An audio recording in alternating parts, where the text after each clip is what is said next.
word cloud, putting that in Illustrator, creating the paths for it, picking colors, and then going through and kind of planning out how you want some animations to go and drawing some graphics in there. So the next part of this is then taking these words and we want to actually start animating the words. Now I want you to consider each one of these words as like its own entity, okay? So in this case I have all of my words that are here, but then I also created little things that kind of go with each word. So not each word, but most of the words. So for like, just as an example, like sketching, I kind of drew like lines on top of this, and I also like broke it apart. So I'll show how I did stuff like that. For piano, I put in some piano keys here. For TV, I made the V look like bunny ears, if you guys know what bunny ears are. For cards, I have the cards actually inside of cards. Garden, I have little piles of dirt. What else do I have here? Oh, karate, I drew a little guitar. Or for guitar, I drew a little guitar. For karate, I broke the K up into pieces because I wanted to be able to animate kind of like these things like kicking and punching. So these are actually like broken up. Oops. And then the T could actually break, so it comes into pieces. Okay, so that's how you want to attack this, is you're looking at each one of these words and trying to figure out how can I take that word and make it more interesting than just the word popping up on screen. Make it a little bit more animated, a little bit more fun. Okay? Not for every word, but for most of the words. So like we have 15 words, so I would say at least 10 of the words should have some sort of animation happening to them. Okay? So once you have this kind of set up, then we would obviously take this into After Effects. So I'm just going to show on some of these how I did it. So for like the piano part, that's pretty obvious. I literally just deleted part of the I, and then I drew in piano keys, okay? And I'm thinking about how I want to animate this in After Effects, so you actually have to draw like each piano key, but if you know how a piano is set up, you can basically draw this shape here and then mirror it over for that shape, and then you can use this shape and use that over there too. Once you have this whole thing set up, it just is a copy and a copy and a copy. So that part is pretty easy to do. For the V, same kind of thing. I deleted the V and then I drew in what would look like bunny ears. I didn't use an exact duplicate because I wanted to keep it kind of asymmetrical, so it was a little bit different, right? For a garden, obviously I just made these little piles of dirt here. For cards, I put little cards behind it. The guitar, I just drew a guitar. But a couple of these, like the sketching and the karate, those a little bit more technique went into those, okay? So just so you can see it, I went into, let's say I take this R, and I want to break the R up into pieces. So over here, where was that tool? And don't be afraid just to, as you're going through, clicking on stuff, and then realizing you turn the perspective grid on, and then you want to turn that off again at the grid. I believe it's under the knife. There it is. Nope. It's like one of those tools I barely ever use, and then all of a sudden it's like, hey, this is really neat. What are you looking for? The cutting tool. That's where it is. Thank you. The knife. It's one of those days. Let's hide the perspective grid again. There we go. Okay, so with the knife tool, what's neat about it is you can just like slice across something. You can kind of draw a shape and it'll slice right across it. So if I want to slice the R, there we go. Now the R is broken up into two pieces. So there's nothing fancier I have to do with there. I can grab the pieces of the R now and separate them, right? So let me undo that. I go back to the knife and I can draw kind of like the little jaggedy shape.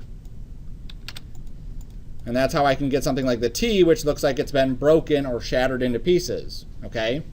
So that's a handy way to be able to do that. That's the same way I did the K here. I just went and drew some little shapes just to kind of cut these pieces out. And then the same thing I did with the T, okay? So that was no big deal. That's something that we've done before. Now for the sketching part, that's again something else that's out there. I'm just going to use this P just to kind of show it. So what I did was I had this P on this layer, and let me pick a different color so I can see it. Okay, so I just went like this and I just drew some kind of shapes into what would look like be kind of redrawing that P. Then I can take all of these, not the P itself, and I made this basic. I went into here and I chose one of these things, and that gives it the appearance of having some sort of weighting to it. Instead of it being just a solid line, it actually has some variation. The same way we kind of did stuff on the Angry Bird to do that. And then what I can do is take this, and there's three things you do. One is you go to your object and then you expand the appearance. And what that does is, instead of it being a stroke now, it's actually just a filled object. So that is now no longer a stroked object, that's a filled object. So if I grab this and move it, I can move the individual points. Okay, so object expand appearance does that. Then I went through and made this a live paint make. Okay, live paint allows these things to now become one big shape. And then I go to object, live paint, and I say expand. And now they're separate shapes. So anywhere they intersected, now they're separate pieces. So what that allows me to do is then go through and I can grab, with the direct select, grab pieces and just delete anything that I don't want. So I'm trying to get this to look exactly like a P, or kind of like a sketch of a P on top of it. I can do that and still have this kind of layout on top of that. Oops. And just kind of position that like that, maybe move it over a little bit. There we go. Okay, so that's how I was able to kind of separate it like this. I also separated each piece of this kind of using the knife tool and just following one of these lines so that it kind of fit the area that I wanted to go. Okay, my thought was, once I got this into After Effects, I have these separate pieces. I want to be able to kind of sketch or draw or make it look like they're kind of being drawn onto the screen instead of just popping onto the screen or rotating onto the screen. Okay, now all of these techniques are not things where I went online and I found a technique of how to do the karate, how to do the sketching, how to do the TV, the guitar, and the piano. It's all this stuff that kind of accumulates as you start playing with Illustrator. So like this technique I did for the sketching, that was actually something I saw someone do for drawing a character. They had this character and they wanted all these lines to intersect and cut them off and whatever. I'm like, that's kind of cool, I'll use it for this. That's what it all is, okay? Now the other thing that I've done is I've separated all my words into different layers, right?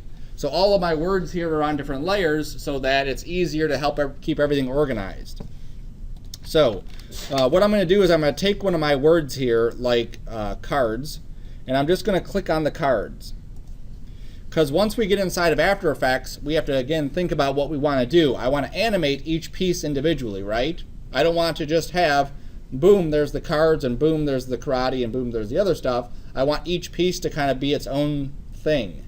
So in order for that to happen, I have to separate each one of these words into their own layers. I could do that right inside here, but that would get very messy, okay? If I separated my cards into its own layers, I would have 5 different layers just for the cards, right? Because I have the card and I have the letter that's on one layer for each one of those. If I did something like TV, that's 4 layers, 1, 2, 3, and 4 different things that I want to animate once I get in there. When I get into sketching, look at all the layers that would be involved for this, right? And then having to label all those, having to work with them, it becomes a mess. So the best thing to do is we grab it like this. So I just click on the little thing, I copy it, I put it into a new document.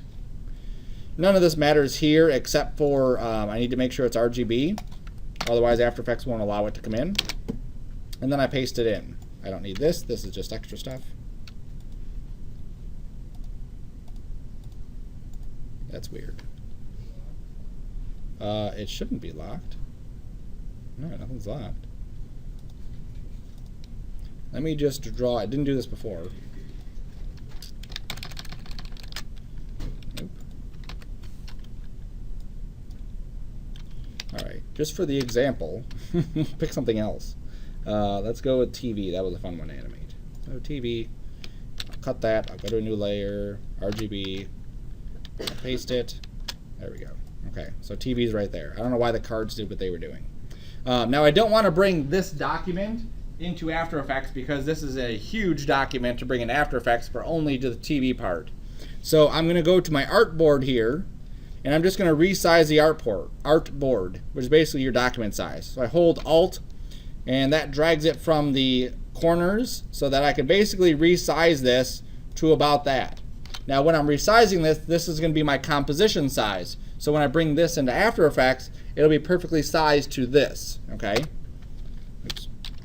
Now I switch back to my Move tool. I then need to separate all these elements, so I can go over here and say Release to Layers Sequence. And this will take each one of these items and put it on its own layer.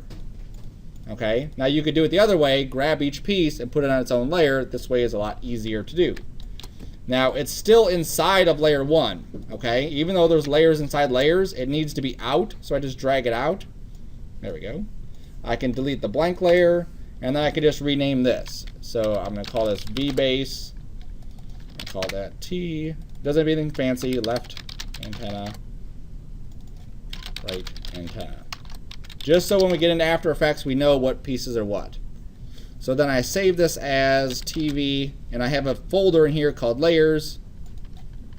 I'll just call this 02 because I have a second one. There we go. Come on. Yes, yes. All right. So now on your first one, it doesn't matter. You're just going to open up any one of them, okay? The first one you do, you just import it like you regularly would. And then your second one, you just import it in the same dock. Your third one, you import it in the same dock. So you're just adding each one of these. So by the time you're done, you should have a bunch of compositions that go into this. So Work, AllAboutMe, Layers, TB02. Same settings we've always done. Composition, retain layer size. That should be it. Import. Okay? Now, keep in mind too, just like we talked about organizing in Illustrator where we're going to have layer and layer and layer, we're going to have composition layer every time we import one of these words. So if you have 15 words, you're going to have 30 different things that are going to come in. So now's the time to start organizing it. I'm going to make a folder and call it Comps, which is all my compositions. And I'll make another folder called Layers, which is all the individual layers. Okay? That way I keep my stuff organized right from the start.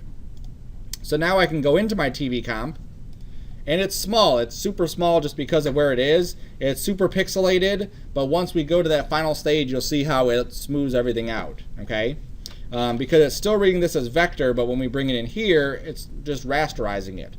So I need to animate these pieces coming in, and I have to think, how do I want to animate that, okay?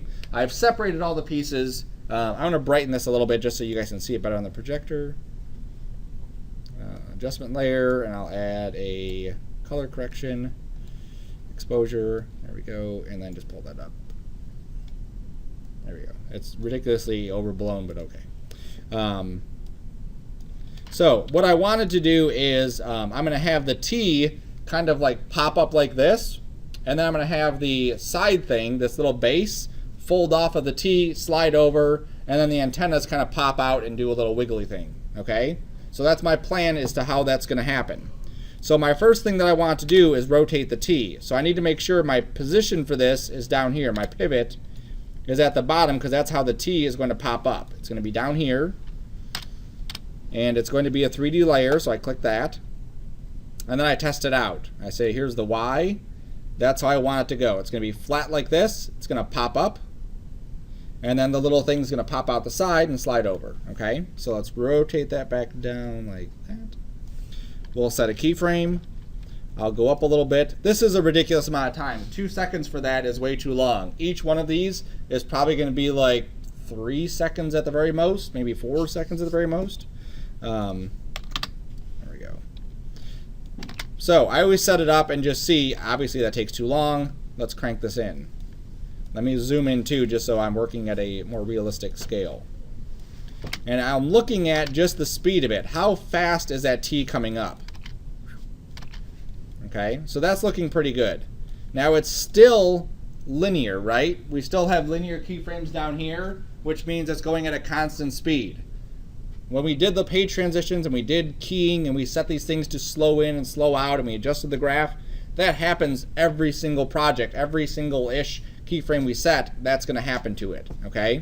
So we want to make sure that we go into here and set this to be easy ease. We go into the graph editor, we make sure it's a speed graph, and then we can change this how fast it comes up.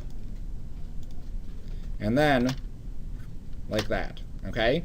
Now, one of the tutorials we watched, someone mentioned you go like the frame before and you just rotate it like past it. There we go. Just a little bit, just nothing crazy, just a little bit past it. And you get this neat effect, and it is kind of a neat effect. Boom. Like it feels like it's hitting and then like slapping against it, just kind of like how it's popping. Let me just set my end area here, zoom in, there we go. Okay. So you can feel it has a little bit more life to it than it did before. If I take this keyframe out, it comes up, but it just like stops all of a sudden. If we go one frame before it, and we just go a little bit past where it's supposed to go, it just feels a little bit more natural, feels a little bit more interesting, a little bit nicer, okay? Now you could do other stuff too. If we wanted this to be a little bit more softer, we could go further and have it actually like oscillate, so then it comes to rest. If we had a spring, if we had an antenna, if we had something that had more flexibility, it would do that kind of thing.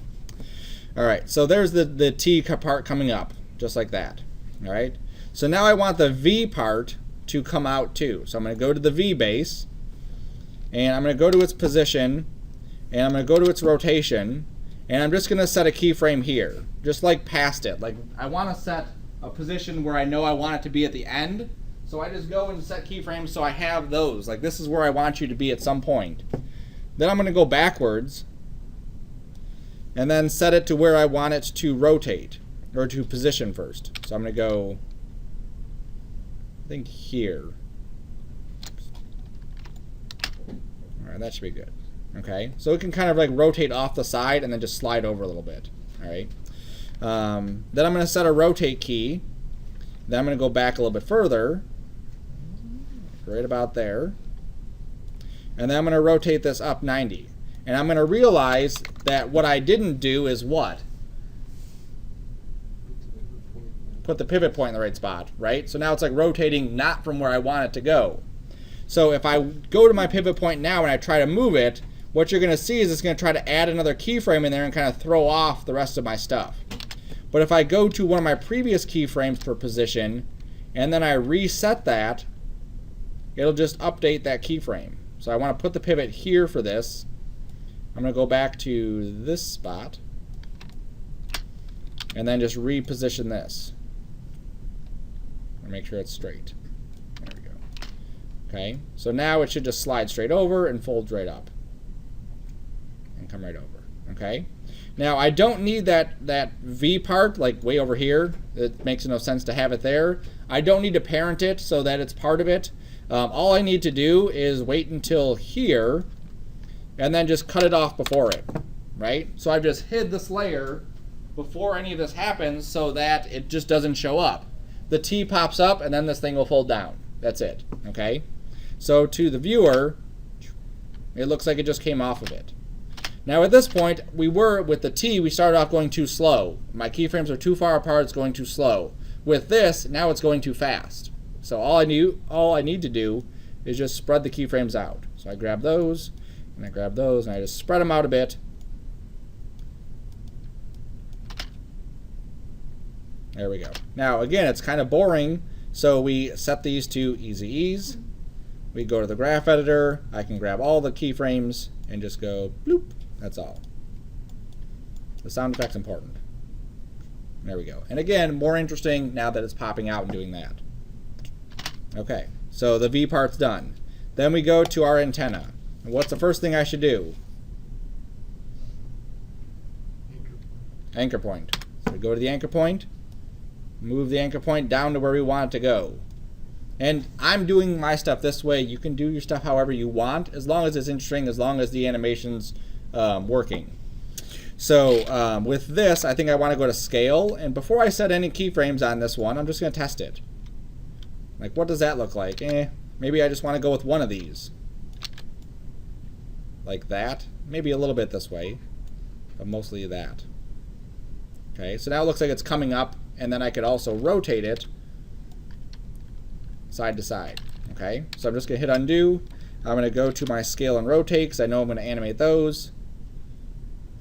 I'll go to here, I'll set some keyframes, and then I'll work my way backwards. So I'm going to rotate it this way, I'm going to rotate it that way. So now it goes, okay, and I just need to scale it out. So I'm going to set a scale keyframe. I'm going to pull back, and then I will shrink this down here, shrink this down here. There we go. So now it comes up, and then it wiggles around. Comes up, and then wiggles around. And then just like before, we don't need to see this anytime before this point. So I'm just going to do the Alt left bracket just to cut it off there.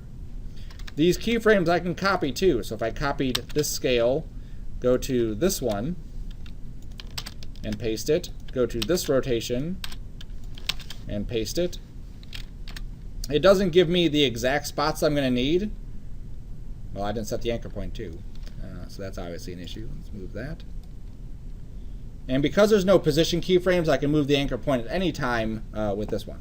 So, all right, so it gives me kind of like this weird thing, but at least the keyframes are in the right spot, and that's kind of the important-ish thing.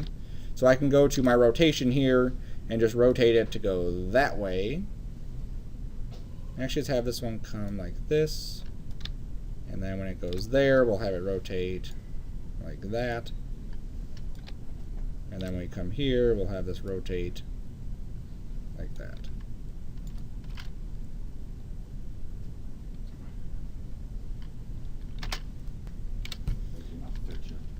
All right, so now we have our antennas coming up and doing that kind of motion. Let's go through and grab all the keyframes, make them all easy ease.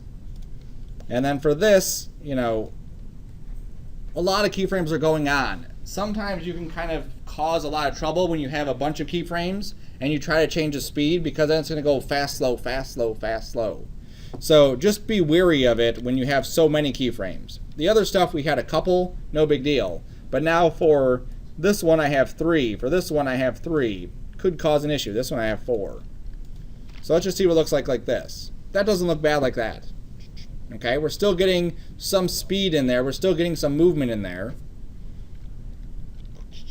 Okay, so that's working pretty good. Now remember, this is going to be part of a bigger thing. So even if we had the speed wasn't 100% perfect, because we're going to have so much other stuff going on, most likely they're not going to notice it. It's just like a bunch of eye candy to look at.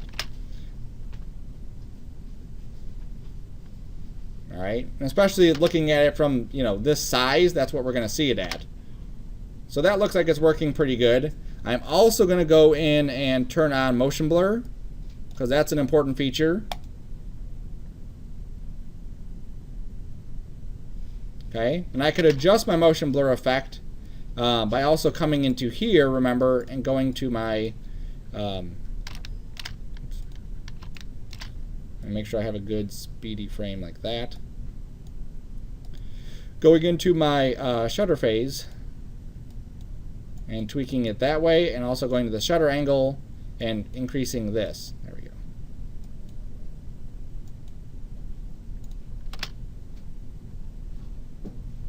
So it really kind of exaggerates that motion blur. All right. So now, like I said, this is going to be pretty blurry at this level, but this is going to be, again, part of a bigger piece, right? So if I go to my composition here, I make another new comp, and this is going to be our final size, is that HDV 1080. Nope, not HDV 1080. Where'd it go? HD TV 1080. And I hit OK. I drop down my TV composition in here. Look how small it's going to be on this screen, and we can move this wherever we need to. So one of our end points is we're going to drop in a still of what our picture looks like, and then position these things all over the place. Okay, so I'm just going to save this as TV02.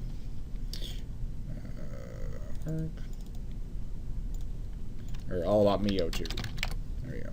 So now I'll show you one that's a little bit more to the completed stage.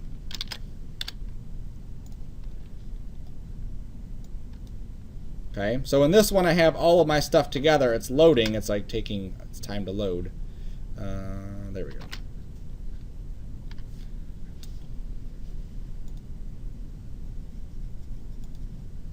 All right, let me go into each one of these, and we'll look at each one.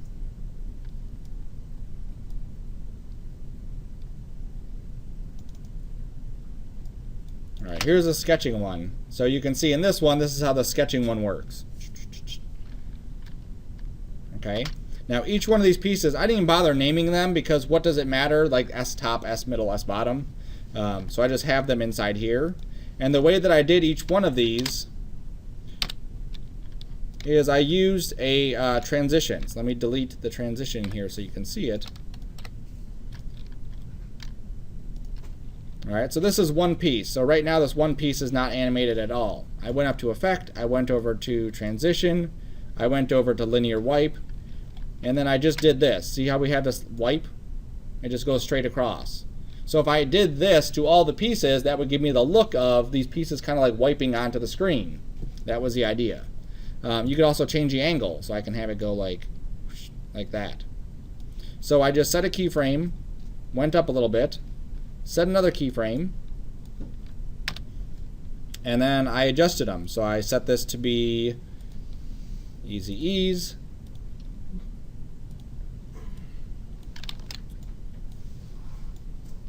Adjusted that. And so now I have this little quick animation of this just going whoosh, wiping across. Okay? So then I can take this effect and I can copy and paste it to anything. Once I have that effect copied and pasted, let me go to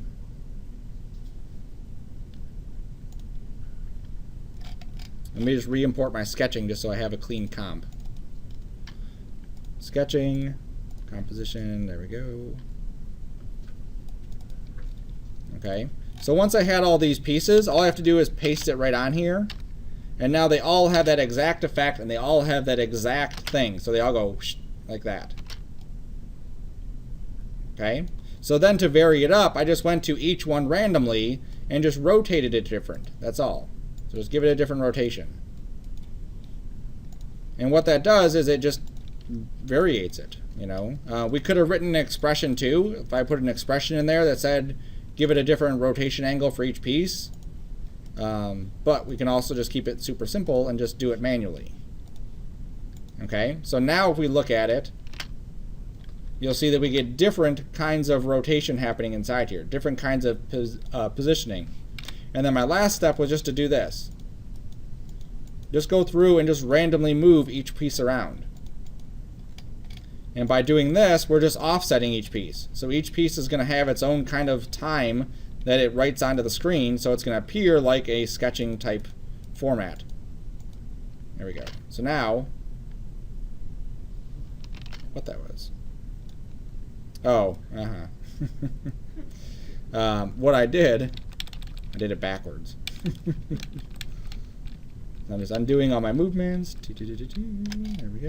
Everything's back to normal. Hit U. Zoom in.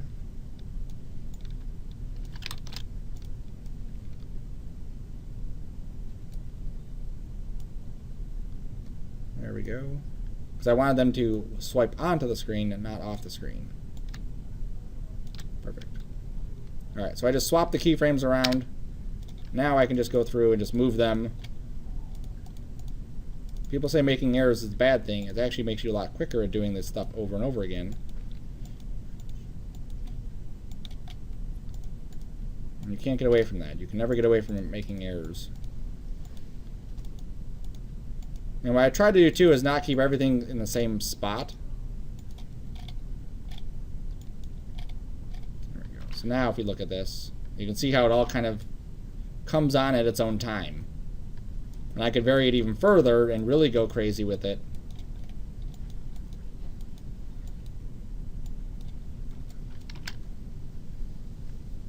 And it'll look like it's even more gradually coming onto the screen. Okay? So these are the little things you're going to find out as you're doing these, like how do I do this, and then you just keep playing around with it until you get it to do what you want it to do. The sketching one seems to be the one that's taking the longest time because, what did I do to this? Oh, I added grain to it just to give it some other stuff happening. Alright, so here's all my other ones. Okay? So you can see how they all come onto the screen. And some of these are on top of them, but it's fine because I can just move garden over here. I can move piano here. I can scale this down. And this is just its comp. This is just it by itself. I can then scale this and move this wherever I need to.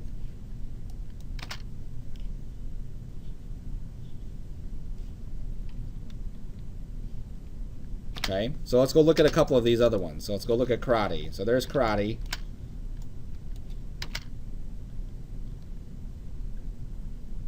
Okay, it's simple animation. That's all it is. The pivot points are at the base of the K legs and the arm.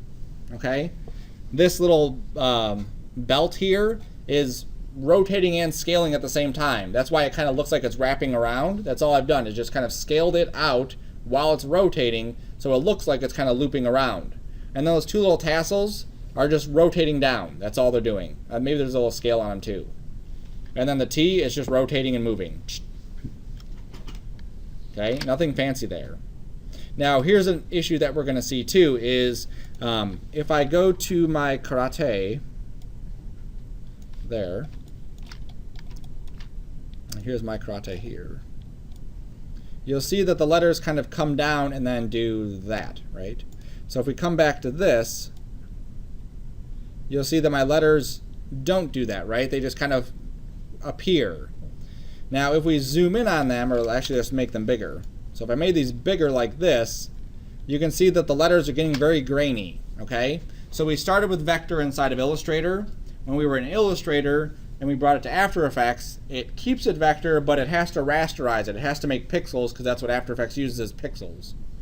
So if I wanted to keep the sharpness of this from Illustrator, I can click this button here, okay? This button means continuously rasterize. It means go back to what it looked like in Illustrator, resize that up, and then let's see what it looks like. So if I click that, and I wait a second. Come on. I may have to go into my actual karate stuff here and click this. Back to that. There we go. Okay? So now that's crystal clear. Okay? And I can resize that to be whatever I want it to be. Okay? Now the problem with it though is this. Let's move this back down. If I... There's the animation, right, of all that stuff happening. If I go back to where it's above this and I scoot this down, you'll see that it's still here. It's still like floating in space. It's still like hanging out. So this button actually allows us to see it rasterized, okay, so that we can see it crystal clear. But when it goes out of screen, what's happening is it's still showing us what it would look like. It's still showing us what happens outside of that composition box. So what I have to do is go to the karate here, and I have to tell it to not show outside the box. So I'm going to make a solid. Yes, exactly that size. And I'm going to go to my channels, and I'm going to say set channels. Okay, and in here I'm going to say set the alpha for this channel. Oops, not that one. Sorry. To my belt. I have to go to my belt and go to set channels and say set the alpha source to be from here. Okay, so what that means is use this layer's transparency. So wherever that layer is, that's where I want to see that specific item. So if I take this set channels and I cut it, I don't know why I cut it, I just need to copy it. And I copy it and then I paste it onto everything. When I go back to my comp, you'll see that it shouldn't be there. Let me hit undo, let me click that. Alpha, yes.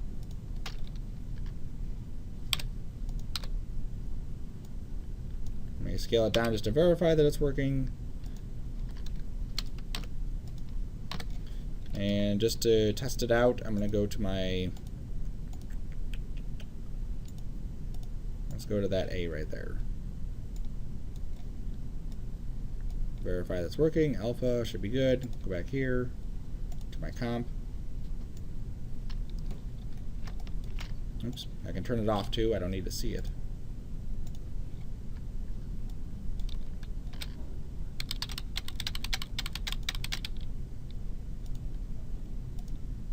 There it goes. I had to continually rasterize that guy too. Okay, that's what I did wrong. I just forgot to rasterize it.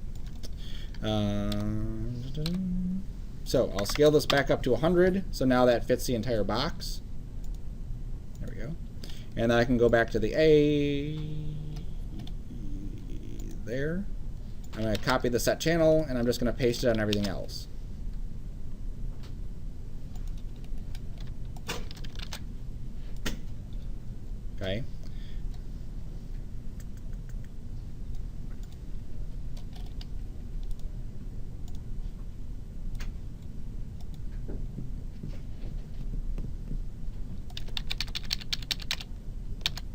always something.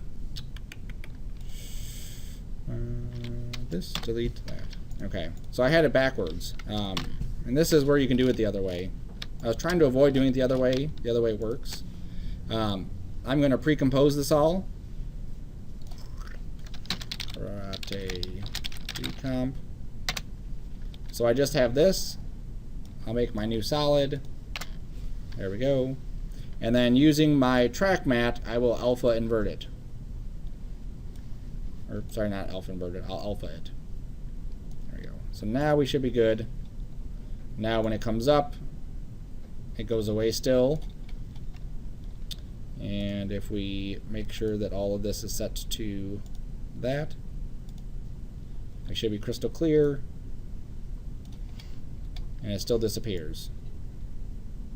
Okay, so the trick is I had to pre-compose it. I tried to get around it. In the sketching one, I was able to get around it, I believe. Yeah, in the sketching one, I was able to get around it because I just used the group, so it's the same way. Okay. All right, so that was the karate one. So for the garden one, very similar setup.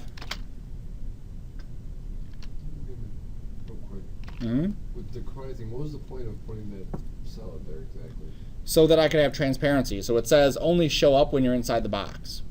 So for like these, so you see this, I wanted the dirt to fall down and then the letters to look like they're growing out of the dirt, right? Okay, so if I don't have the transparency on here, watch what happens. The dirt falls down and the letters pop up out of the ground, out of like there. So using that transparency, alpha invert, I can say only show up when you're inside this box. And I have this shape here that I drew. So this one was an actual shape. You can use anything for a shape that I drew for that. And then the same thing here, I just drew this big box up there just so it wouldn't be displayed when it was going up. Okay, so that's how I did this. And I did it on two separate things. One is on here, very similar way that I did the transition stuff on the sketches. I just animated each of these pieces scaling down and growing up. I could have broken them down into pieces. I could have had the D leg come up and then the branch of the D or the bowl of the D come out. Same thing with the G. I could have had that look more growy, but I thought that got the idea across. And I did the same thing for the dirt. Just animated one chunk of dirt, copied the keyframes, duplicated them over, moved them, and then just offset it so that they weren't all in the same spot. And then here's the piano one. There you go. You can even see the keys here if I rewind this. They all look like they're kind of like coming down and hitting. And all the piano stuff, if you look at the P, that goes this way, and all the A and O go that way, and then the I just kind of blips on at the end. Okay? And again, it's just kind of like playing with keyframes, testing things out, seeing how it looks. The TV one we saw, here's the yoga one. This one was a little bit trickier. It took some playing around with things. I actually had to split up the Y, so that was a separate letter. And then I also used the puppet tool in this one. Okay, it's not a perfect thing, especially when you start scaling and moving and whatever else. But with the puppet tool, I'll show that in a second. Here's the cards. So I just had these rotate and move into position. That's all they do. Rotate and move into position. It's a quick one. And then the guitar, I think this just flies in. Just do-do-do-do. Okay, again, I could have had something, maybe the strings strum, maybe something else happens. The idea with this one is that when you play the guitar, you're like strummed down and the strings kind of vibrate. So that's what's happening here, is that you're strumming and the letters are kind of popping into place. If we had a music or a song or something with it, you could have timed that up too to kind of coincide with it. Alright, so here's how the puppet tool works. I'm just going to make a new comp just so we can see it. And I'll just bring in something. I'll bring in the guitar, sure. I'm just going to copy these layers and paste it on here just so I can see them all.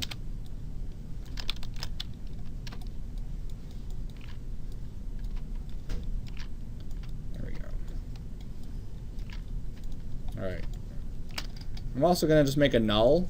Like if I want to resize all of these, I can make a null object. Put that here. Parent all the stuff to the null. And then I can just grab the null and scale it. And it scales everything up.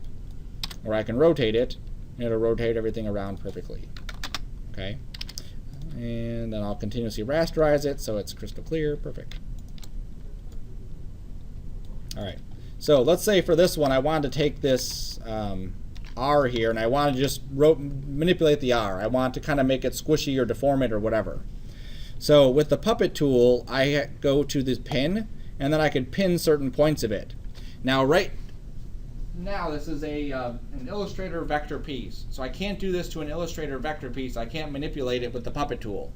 What I have to do is I have to convert this into something else. So if I right click on this, I can say make this a shape layer. Okay, a shape layer we can use the puppet tool on. So I hit create shape layer. So now it keeps the R down here, and it makes a new R right there. Okay, so this is my R outlines. And with this, I can click on certain points. And every point I click, imagine you had some taffy or some silly putty, and you just put a pin inside of certain parts of the silly putty. You could then grab those pins, if it wouldn't break, and you could stretch it out, and it would actually like stretch those pieces. Okay, so I can grab this R, and I could stretch out that part of the R. Now you'll see it's affecting other parts of the R. So what I may need to do is I may need to put more pins, like hold this area. I don't want this area to move, but I want this to move, right? So you can see how now that's moving. So if I was doing dance or something, let's say I'm doing dance. I set my pins, I'm gonna go up a little bit, and I'll move this pin over here, this pin over here.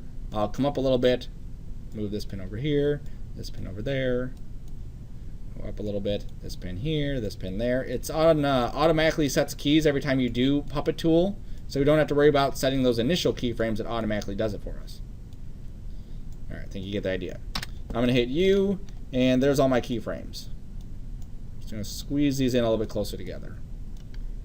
So now if we rewind it and play it, you'll see that now I get this, where now that's moving back and forth. Okay? So there's pretty much no other way that no other easier way, more direct way to do this kind of thing without using something like the Puppet Tool. Okay, Photoshop actually has this too, where you could use this kind of thing. There's also other tools that we could use with this as well. The Puppet Tool is great just because you're just grabbing points and you're literally moving them where they need to go. Under Distort, there's a bunch of stuff inside here. So you could play with a lot of these to see if one of these would work for what you need it to do. Things like page turn. These are just random things that you could play with. Where is my control? Bottom right corner, yes. Fold position right here. Now that goes there. Yes.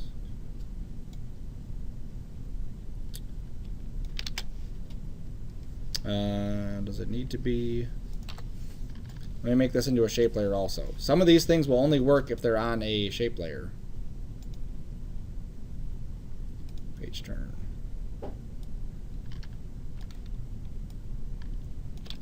No.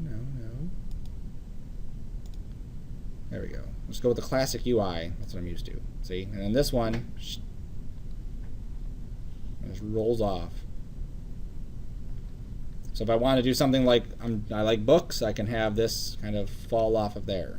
Now this angle is based on this angle, so I just play with this. I want this to go 90 degrees. Oops, that's not the right angle. Direction. Negative 90. There we go. And now that will peel off and go somewhere else. Okay? So there's lots of different tools that are inside here. It's just a matter of getting in here and kind of poking around. There's also a corner pin. This is kind of a neat one too, where you could take these individual pieces. Where are they at? And it looks kind of weird right now just because the R is using the top and bottom corners of this entire composition. But basically I can just distort something to fit an entire comp. For this one it's not really working too good. If I did it on the guitar comp itself, there we go. And I used corner pin. There it is. I can kind of distort this to fit any perspective. right? So I can just move this into whatever position, squeeze it here, squeeze it there, and it would fit this kind of perspective if I needed it to fit a kind of perspective. Then any animation I do would obviously be on top of that, which is pretty neat. So you got to play with them. You got to go through, and maybe you don't understand what each one does specifically, but you just kind of go through and see what they do. Some of these you would actually use on top of other things. I've never used this before. I have no idea what that does. Slant, ripple, pulse. That might be a neat one. And some of these are playable, so you hit play and then it would do something. Let's crank this up.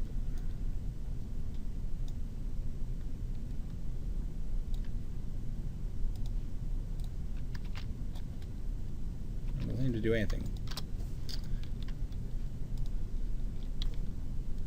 There's Mesh Warp 2, which is kind of like Puppet Tool, but it creates this grid.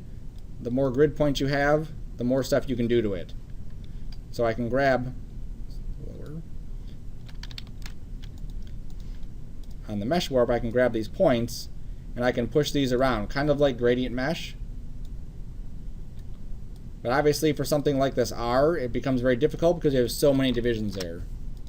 But that's anything that's inside here. It's just a matter of playing with it. And some of these are just not going to work very good on stuff. Like this is spherized and it's just not doing pretty much anything on there until I center it. There we go. There we go. And so all these could be animated too, so I could have this bulge up and then pop down. When we get to doing audio, those things will become really important because when we wanted to animate something like moving to a beat, we could use that kind of thing to do it. Okay? So your next step in your stuff is to go through your Illustrator art, start drawing stuff on top of it. Oops. Go to the right window. Like that. Remember, if you have 20 words or 15 words, you're going to do this to about 10 different words. And on those 10 words, you're going to go through and make some sort of interesting type of animation on there. Some of them you can do like plan it out inside of After Effects. So for like computers, I didn't want to draw anything here, but in After Effects, I'm going to do kind of like a matrixy or a computery type effect inside of After Effects for that. Okay. For some of these, like gaming, obviously you could do like controllers or do whatever. Draw little pieces in there, and it doesn't really have to make sense. Like guitar. This still doesn't look like a T, but you get the idea that it's a guitar because there's a picture of a guitar right in the middle, okay? So they don't all have to be like that, but you don't want to do like the same gimmicky thing for every single piece. Like I wouldn't want to do cooking and I just replace one of the letters with an egg or, you know, something random. So you want to do something that kind of makes sense for each piece. Okay, so do that, then you're going to break it up into layers, break it up into separate documents, bring those into After Effects and start animating it, okay? This is going to be, the first one's going to take some time. It's going to take a longer process, and then you'll gradually get quicker and quicker and quicker at doing these. So I'm imagining this assignment will probably take us about 2 weeks, okay? So plan on that in 2 weeks from now being finished and having this turned in on April 11th, okay? So mark that date down. April 11th will be your due date for this assignment. We may shuffle some of our other assignments around too, just as we get closer to the end and see what we're going to be doing with those. Okay? Any questions? No? Alrighty.